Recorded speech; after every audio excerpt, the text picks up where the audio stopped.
Subscribe कीजिए ज्ञान classes bye ज्ञान सर चैनल को, साथ में बेल आइकन दबाइए सबसे पहले नोटिफिकेशन पाने के लिए। तो हेलो दोस्तों, कैसे हैं आप सब? उम्मीद है अच्छे होंगे। आइए स्टार्ट करते हैं चतुर्थ प्रश्न पत्र जो डीएलएड फर्स्ट सेमेस्टर का है गणित। उसमें 2024 का बहुविकल्पी प्रश्न जितने भी आए हुए हैं, आइए देखते हैं उनको बारी बारी से। पहला क्वेश्चन लेते हैं। पहला क्वेश्चन है 0.6 गुणे 0.4 का मान है, तो इसको गुणा करना है। ठीक है, तो इसको कैसे करेंगे? मान लीजिए ये क्या है, 0 है, 0.6। ठीक है, 0.6 हो गया, गुणे ये क्या है, 0.4 है। ठीक है, तो 6 चौके 24। ठीक है, ये 24 हो गया। ठीक है दोस्तों, ये जो बिंदी है बिंदी नहीं है। ठीक है, 6 चौक 24, ये 0 0 है। जब इसमें गुणा करेंगे तो क्या आ जाएगा, ये हो जाएगा 24। ठीक, तो एक अंक दो अंक, ये दशमलव हो जाएगा, यानी 0.24। ये हमारा क्या हो जाएगा, आंसर हो जाएगा। तो विकल्प में देखिएगा 0.24, ये विकल्प ऑप्शन तीसरा में दिया गया है, तो ये राइट आंसर हो जाएगा। दूसरा क्वेश्चन लेते हैं। दूसरा क्वेश्चन है, वह संख्या ज्ञात कीजिए जिसका 24% 96 है। तो क्या हो जाएगा, 24 देखिएगा 24% है, तो 24% यानी 100, तो 24/100 कर देंगे। गुणे क्या है, वह संख्या ज्ञात करना है, तो संख्या मान लीजिए x है। ठीक है, और क्या दिए गए हैं, 96 दिया ही गया है, तो हमने बराबर में क्या लिख दिए, 96 लिख दिए। तो जब इसको काटेंगे 24 91, 24 24 चौका 96। ठीक है, तो जब ये काट देंगे तो क्या आ जाएगा, ये देखिएगा, ये 100 है, ये क्या है, 4 है। तो इसको जब इसमें गुणा करेंगे, ठीक है, 4 में, तो क्या हो जाएगा, 100 चौके 400। ये हमारा राइट आंसर क्या हो जाएगा, 400। तो विकल्प संख्या क्या है, तीसरा राइट आंसर हो जाएगा। आगे देखते हैं, तीसरा क्वेश्चन लेते हैं। तीसरा क्वेश्चन है, तिर्यक रेखा के एक ओर के अंतः कोण होते हैं। तो पहला है कोटिपूरक, दूसरा है संपूर्ण, तीसरा है बृहद, चौथा है संपूरक। तो देखिएगा, जो तिर्यक रेखा है इसमें मान लीजिए ए है, ठीक, ए है, बी है, सी है और डी है, ई एफ जी और एच दिया गया है।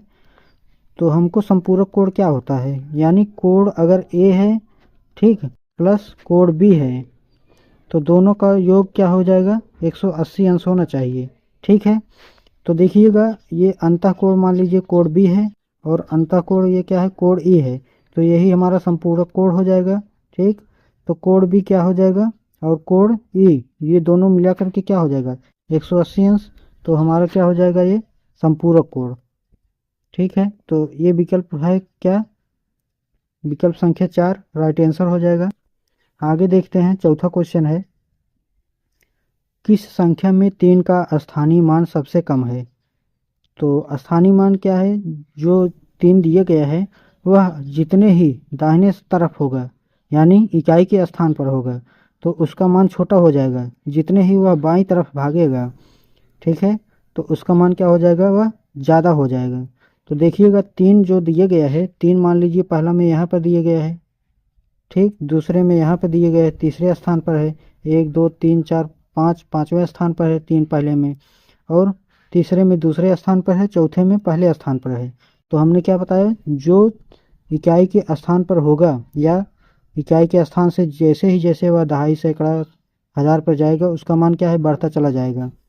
तो जितना ही नज़दीक होगा, यानी इकाई के स्थान पर होगा, तो वह मान क्या होगा, कम होगा।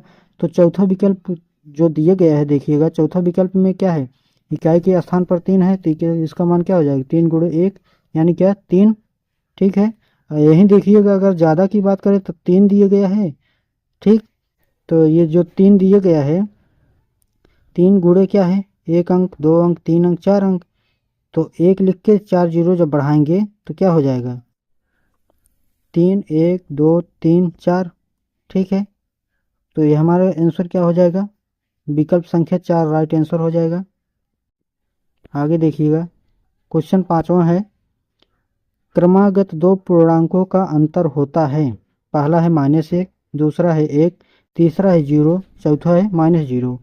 तो दोस्तों इसमें जो पूर्णांक संख्या होता है ना, मान लीजिए जैसे 5 दिए गए हैं और 6 दिए गए हैं, तो इसका अंतर निकालेंगे तो क्या हो जाएगा, 6 माइनस, हमेशा बड़े में से छोटे घटाया जाता है। ठीक है, जब बड़े में से छोटा घटाएंगे तो मान लीजिए 6 है और 1 घटा दिए तो क्या हो जाएगा, 5 हो जाएगा। 4 है तो 3 घटा दिए, क्रमागत है ना, 3 है 4 है, तो जब इसको घटाएंगे तो क्या आ जाएगा, 1 आ जाएगा।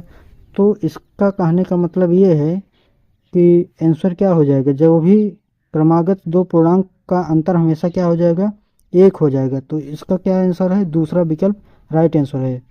तो दोस्तों कैसा लगा वीडियो बताइएगा कमेंट में, और चैनल को सब्सक्राइब ज़रूर कीजिएगा, बेल आइकन भी दबा लीजिएगा ताकि नोटिफिकेशन पहले समय समय पर पहुंचते रहें।